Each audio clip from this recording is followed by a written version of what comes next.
The massive command ship Harmony's Edge drifted silently through space, its hull gleaming under the light of distant stars.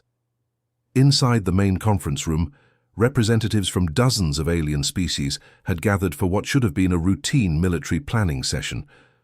The air hummed with the usual mix of translated voices, clicking mandibles, and the occasional hiss from the snake-like Veil taxi delegates.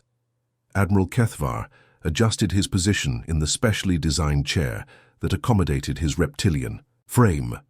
His yellow eyes swept across the room, taking in the familiar chaos of a galactic coalition meeting.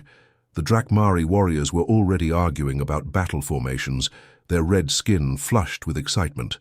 The pale, thin Centaurians spoke in their measured, logical tones about supply lines and tactical advantages.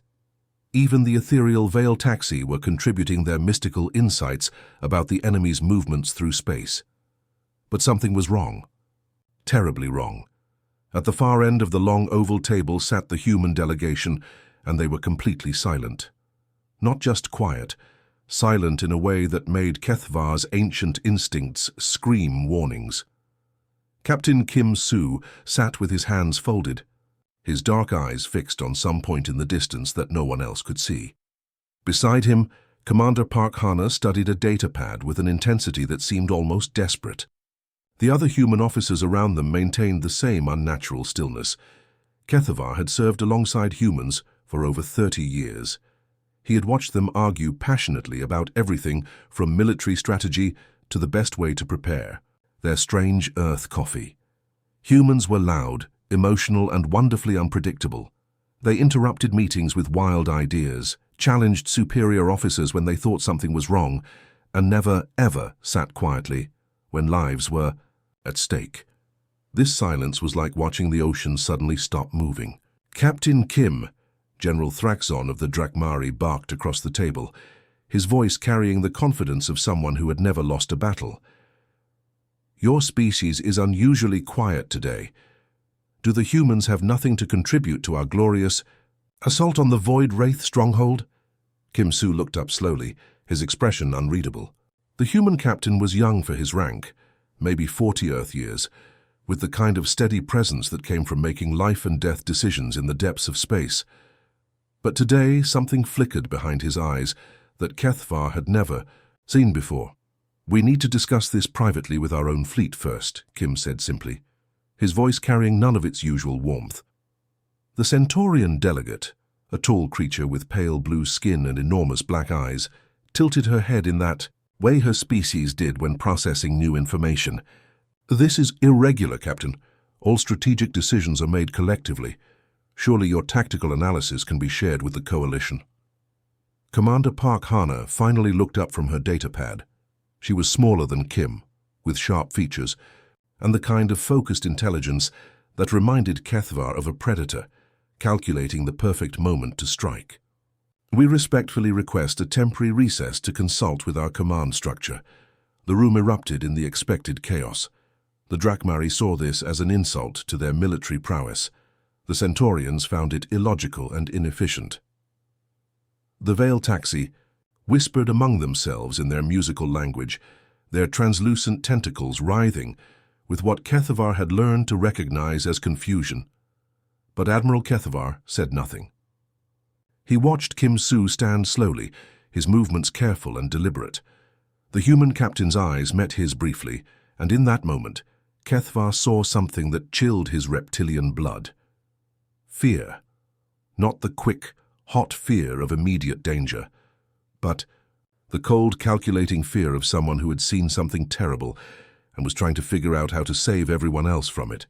"Permission granted," Kethvar heard himself saying, his voice cutting through the arguing voices around the table. "The Coalition recognizes the human fleet's right to internal consultation." Kim nodded once, a gesture that somehow carried more weight than all the shouting and posturing happening around them. "Thank you, Admiral. We'll reconvene shortly." As the human delegation filed out of the conference room, their footsteps eerily synchronized, Kethvar felt his scales prickle with the same sensation he'd experienced decades ago during his first space battle. It was the feeling of standing on the edge of something vast and dangerous, something that could change everything in ways no one could predict. The other species continued their planning, dismissing the human withdrawal as typical unpredictability. But Kethavar stared at the empty chairs where the human delegation had sat and wondered what they had seen that no one else had noticed. In all his years of service, he had learned one crucial lesson about humans. When they stopped talking, it usually meant they were about to do something extraordinary. Admiral Kethavar was reviewing battle formations on his personal display when the first alarm sounded. His scaled fingers paused over the holographic interface as his communication officer's voice crackled through the bridge speakers. "Admiral, we're detecting massive hyperspace signatures from the human fleet sector."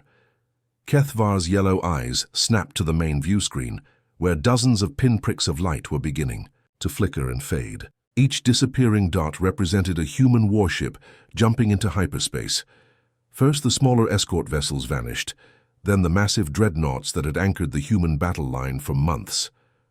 "What in the seven hells?" he muttered, his translator struggling with the old Zephyrian curse.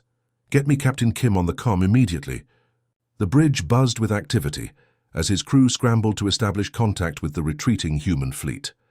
Through the transparent aluminum windows, Kethavar could see the physical evidence of what his sensors were telling him. The human staging area, which just hours ago had been filled with the distinctive angular shapes of Earth warships, was rapidly emptying. The mighty dreadnought Soul's Hammer disappeared in a flash of blue-white light. 3 destroyer squadrons followed seconds later. Even the support vessels and medical ships were jumping away, their hyperspace engines creating brief tears in space-time that sealed themselves like healing wounds. "Sir, I have Captain Kim on Channel 7, his communications officer announced. "Kim," Kethavar barked into his headset. "What is the meaning of this? Your entire fleet is withdrawing without authorization from Coalition Command." There was a long pause, filled only with the static of long-range communication across the vast distances of space. When Kim's voice finally came through, it carried a weight that made Kethavar's scales stand on end. "Admiral, I need you to listen. Very carefully, trust us, old friend. When humans go silent, there's always a reason. You have 6 hours. 6 hours for what?" Kethavar demanded, but the communication had already cut to static. Around him, his bridge crew exchanged worried glances. The Zephyrian admiral had earned his reputation through decades of successful campaigns, and his crew had learned to read his moods. Right now, their commander looked like someone watching a disaster unfold in slow motion. The communication console erupted with incoming messages from across the Coalition fleet. General Thrakzon's voice boomed from the Drakmari flagship, his tone dripping with contempt. "Admiral, the humans have shown their true colors at last. They flee like cowards before the battle even begins. My warriors knew this day would come." The Centaurian fleet commander's measured tones followed immediately. After. "Admiral Kethavar, our tactical projections indicate the human withdrawal reduces our combat effectiveness by approximately 37%. However, our remaining forces should prove sufficient for the planned operation." More voices joined, the chorus of criticism and tactical reassessment. The Veil Taxi spoke of disrupted harmonies and broken trusts. Smaller coalition members expressed everything from anger to relief that they wouldn't have to coordinate with the unpredictable humans anymore. Through it all, Kethavar remained silent, staring at the empty space where humanity's finest warships had been stationed just minutes before. Something cold was settling in his stomach, a feeling he recognized from his earliest days as a young officer learning the harsh lessons of deep space warfare. "Sir," his tactical officer announced, "the other coalition commanders are requesting an immediate strategy meeting. They want to accelerate the attack timeline." Of course they did. With the humans gone, the prideful Drakmari saw an opportunity to claim the lion's share of glory in the coming battle. The logical Centaurians would want to minimize the tactical disruption by moving quickly. Even the mystical Veil Taxi would likely support advancing the timeline to restore what they called the flow of intended action. But Kethavar found himself thinking about Kim's words. 6 hours. 6 hours for what? The human captain had called him old friend, a term Kim had never used before despite their years of cooperation. There had been something desperate in his voice, something that spoke of knowledge too terrible to share openly. "Admiral," his tactical officer pressed. "Your orders, sir?" Kethavar looked around his bridge at the expectant faces of his crew. They were good officers, veterans of a dozen campaigns, and they trusted his judgment completely. The weight of that trust felt heavier than usual as he made his decision. "Signal the fleet," he said slowly. "All ships are to maintain current positions and readiness levels. We proceed with the original timeline." "Sir, the other commanders are pushing for immediate action," his communications officer warned. "Then they can push all they want," Kethavar replied, settling back into his command chair. "We wait 6 hours," but even as he gave the order, he watched the last human medical transport disappear into hyperspace and wondered if he was making the biggest mistake of his long career. The rational part of his mind agreed with the other coalition leaders. The humans had abandoned them on the eve of the most important battle of the war. So why did every instinct he possessed scream that Kim Soo was trying to save all their lives? The coalition fleet moved through space like a river of steel and energy. Thousands of warships arranged in perfect battle formation as they approached the Helix Nebula. Admiral Kethavar stood on his bridge, watching the swirling clouds of gas and stellar dust grow larger on the main view screen. What had seemed like a routine assault on a void wraith stronghold now felt different somehow, though he couldn't put his finger on why. "Admiral, we're picking up some unusual readings," his science officer announced, her voice carrying a note of confusion that immediately caught Kethavar's attention. "Define unusual," he replied, moving toward the sensor station where complex displays showed the nebula in various spectrums of light and energy. "Sir, the deep space sensors are showing, well, this doesn't make sense. The nebula's structure is too organized. Natural gas formations don't arrange themselves in these kinds of patterns." Kethavar leaned over the console, his yellow eyes studying the data streams. What he saw made his blood run cold. The nebula wasn't just organized, it was symmetrical. Perfectly impossibly symmetrical. The gas clouds formed intricate patterns that looked almost like "Magnify Sector 7 Alpha," he ordered, his voice tight with growing dread. The image on the screen zoomed in, revealing details that should have been impossible. The swirling gases weren't random at all. They formed complex structures that pulsed with a rhythm too regular to be natural, and those structures looked disturbingly familiar. "By the ancestors," Kethavar whispered. "Those aren't gas formations, they're tissue." His science officer's face went pale as she ran additional scans. "Admiral, the entire nebula is showing signs of biological activity, the energy patterns, the chemical composition, even the gravitational fields. Everything suggests we're looking at a living organism." The implications hit Kethavar like a physical blow. If the nebula itself was alive, then what they had identified as void wraith outposts and bases were actually something far more terrifying. He thought about the small void wraith ships they had been fighting for months, the ones that seemed to appear from nowhere and disappear just as quickly. "Get me a full spectral analysis of those structures we identified as enemy bases," he ordered. Dreading what they might find, the results appeared on screen within minutes, and they confirmed his worst fears. The structures weren't bases at all. They were sensory organs. Massive, complex organs designed to detect movement and energy signatures across vast distances of space. The void wraiths hadn't built a stronghold in the nebula. They had awakened. Something that had been sleeping in the depths of space. Something so large that entire solar systems could fit within its body. "Alert all ships," Kethavar commanded, his voice carrying across the bridge. "We need to warn the fleet immediately," but even as he spoke, he could see it was too late. The coalition fleet had already penetrated deep into the nebula, their energy signatures blazing like torches in the darkness, and something was responding to their presence. The first sign was a tremor that seemed to run through space itself.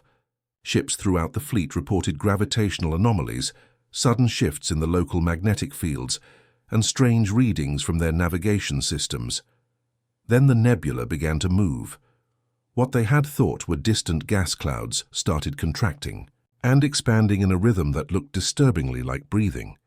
Massive structures that had been hidden in the swirling gases began to emerge, revealing themselves as they stirred to life. They weren't structures at all, they were body parts.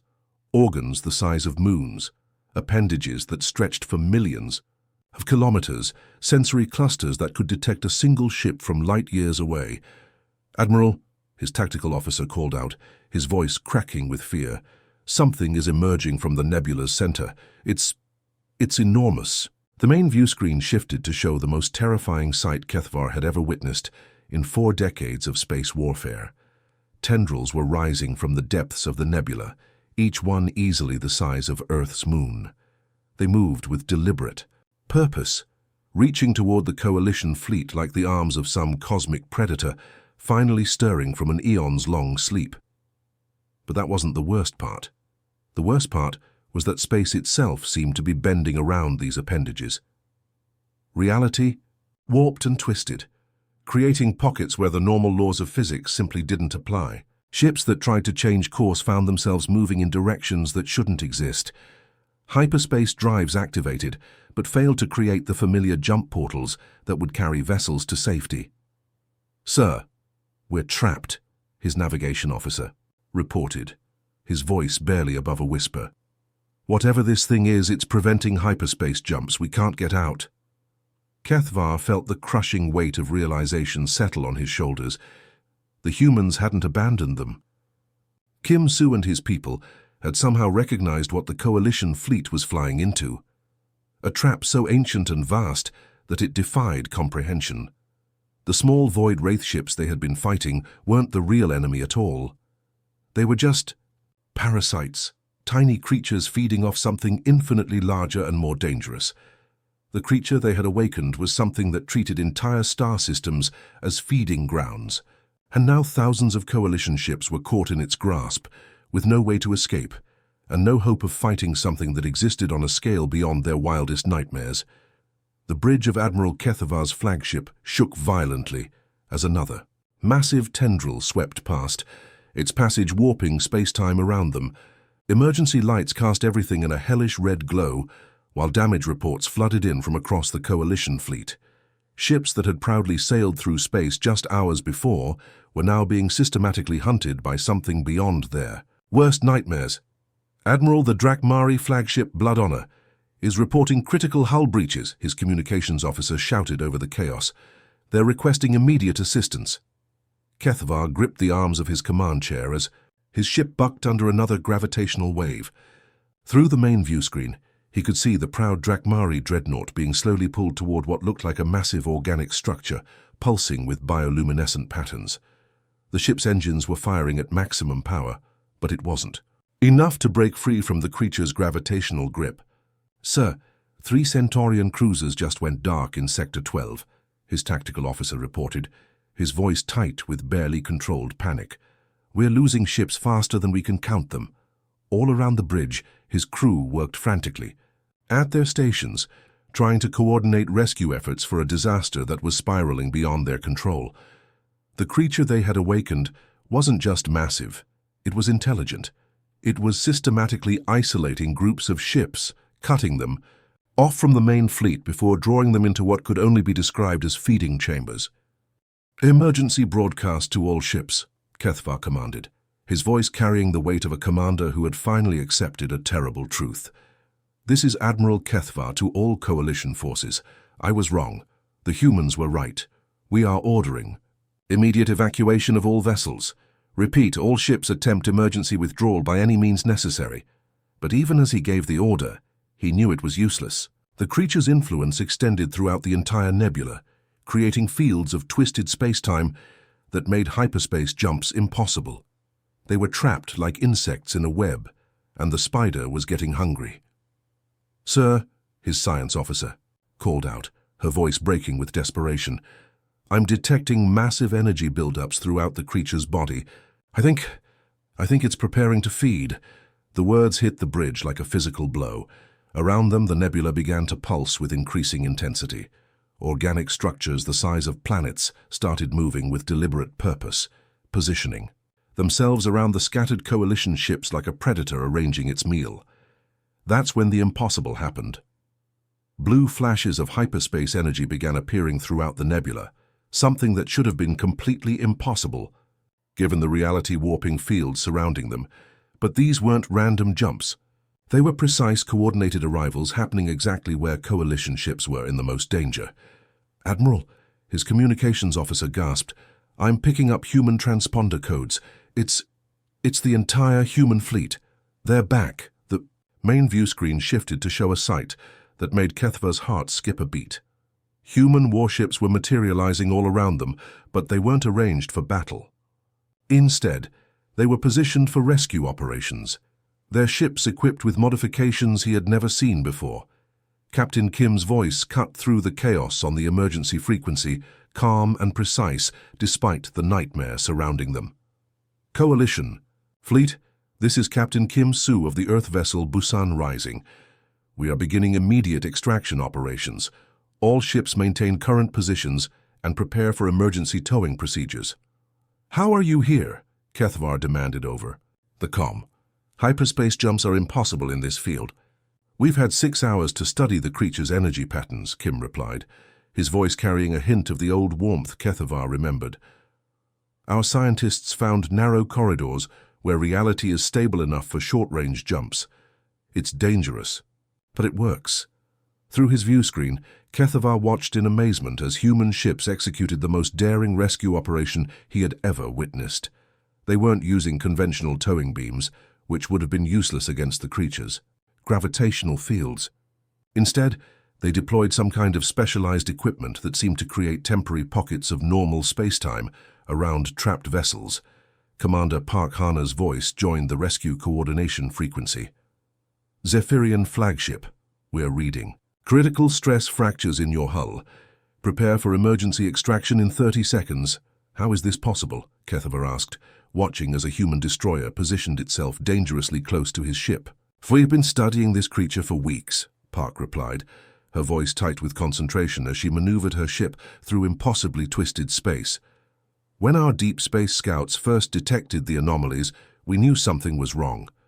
We just needed time to figure out how to get everyone out alive." Around them, the rescue operation unfolded with military precision. Human ships darted between the creature's massive appendages, extracting coalition vessels that seemed hopelessly trapped. They moved like they had done this 1,000 times before, each ship knowing exactly where to be and when to be there. But it wasn't without cost. Kethvar watched a human cruiser sacrifice itself to save a Veil taxi transport, ramming into one of the creature's sensory organs to create enough distraction for the alien ship to escape. The human vessel disappeared in a flash of organic acids, its crew of 300 giving their lives to save 2,000 civilians they had never met. "All coalition ships, follow the navigation beacons we're deploying," Kim's voice commanded. "Stay in single file and do not deviate from the prescribed course. We've mapped safe corridors out of the creature's influence, but they're narrow and unstable." As his own ship was pulled free from the creature's gravitational grip, Kethvar felt a mixture of shame and overwhelming gratitude. The humans hadn't abandoned them. They had recognized a trap that everyone else had missed, and when their warnings went unheeded, they had spent every precious moment preparing to save lives. The rescue ships limped through space toward the emergency rally point, a barren system 3 light-years away from the nightmare they had barely escaped. Admiral Kethvar stood on his damaged bridge, watching through cracked viewports, as the survivors of what should have been the Coalition's greatest victory slowly gathered in the shadow of a dead moon. The numbers were devastating. Of the 8,000 ships that had entered the Helix Nebula, fewer than 6,000 had made it out. Entire squadrons had been consumed by the ancient creature, their crews vanishing into something so vast and alien that conventional warfare was meaningless against it. The proud Drakmari had lost half their battle fleet. The logical Centaurians had seen their carefully calculated formations torn apart by forces that didn't follow any known laws of physics. But they were alive. Against all odds, most of them were alive, and they owed that miracle to the species they had accused of cowardice. "Admiral," his communications officer announced quietly, "Captain Kim is requesting permission to come aboard. He says there are things the Coalition leadership needs to understand." Kethvar nodded slowly. "Grant permission and prepare the formal reception chamber. The captain deserves proper honors." An hour later, Kethvar found himself face to face with Kim Soo in the ship's main conference room. The human captain looked exhausted, his uniform bearing the scorch marks and stress fractures that came from flying through impossible conditions, but his eyes held the same steady determination that had always impressed the Zephyrian admiral. "Captain," Kethvar began, then stopped. What words could possibly be adequate? "I owe you an apology, we all do." Kim held up a hand, a slight smile crossing his weathered features. "Admiral, there's no need for apologies between old friends, but there are things you need to know about what happened." Over the next several hours, as other coalition leaders joined the meeting through secure communications, Kim laid out the truth that changed everything. The humans had first detected anomalies in the Helix Nebula 3 weeks earlier, when their long-range scouts reported gravitational disturbances that didn't match any known stellar phenomena. Our scientists initially thought it might be a collapsed star or some kind of exotic matter formation, Kim explained, his voice matter-of-fact despite the magnitude of what he was describing. But the patterns were too regular, too organized, so we sent in deeper reconnaissance missions. Commander Park Hana, who had joined the briefing via hologram from her damaged ship, took up the story. What we found defied everything we thought. We knew about life in the universe. The entire nebula wasn't just hiding a creature, it was the creature, a living entity so old and vast that it had been mistaken for a natural stellar formation for millions of years. The revelation sent shockwaves through the assembled coalition leaders. General Thrakzon of the Drakmari, his usual bluster replaced by subdued respect, asked the question everyone was thinking. "Why didn't you warn us immediately? Why the secrecy?" Kim's expression grew somber. "We tried, but every time we brought up our concerns, they were dismissed as human paranoia or overcautiousness. The evidence we had was circumstantial, based on sensor readings that could be interpreted multiple ways. We needed time to gather proof that couldn't be ignored, and to develop a rescue plan," Park added, "because we knew that once the truth came out, it might be too late to save everyone who was already committed to the operation." The scope of human preparation became clear as the briefing continued. While the rest of the coalition had been planning their attack, human scientists and engineers had been working around the clock to understand the creature's biology and find ways to navigate its reality-warping influence. They had modified their ships with experimental equipment, mapped safe corridors through the twisted space-time fields, and rehearsed rescue operations that pushed their technology to its absolute limits.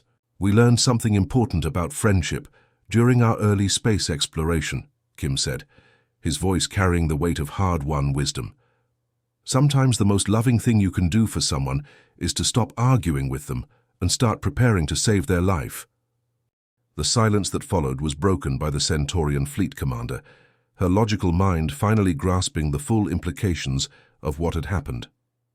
"You sacrificed political relationships and military standing to focus on preserving life. The efficiency of this approach is remarkable. It cost us ships and lives too," Park replied quietly. "Good people died because we couldn't convince anyone to wait, but more would have died if we had kept talking instead of acting." In the days that followed, as the coalition fleet slowly rebuilt and regrouped, something fundamental changed in how the Galactic Alliance operated. The other species had learned a hard lesson about the difference between human silence and human abandonment. They had seen firsthand what happened when humans stopped talking and started working. The formal document that emerged from those discussions became known throughout the galaxy as the Silent Protocol. It was elegantly simple in its language, but profound in its implications. When human forces withdrew without explanation, when human diplomats suddenly stopped arguing, when human scientists went quiet in the middle of heated debates, these weren't signs of weakness or betrayal. They were warnings that something was terribly wrong, and that humans were preparing to risk everything to protect their allies. Admiral Kethvar kept a copy of the protocol on his desk for the rest of his career, a reminder of the day he learned that sometimes the loudest statement you can make is to say nothing at all. The humans had taught the galaxy that silence wasn't the absence of communication, it was the presence of absolute determination. And in the vast darkness of space, where Threats beyond imagination waited in the shadows between stars. That kind of determination was exactly what the galaxy needed to survive.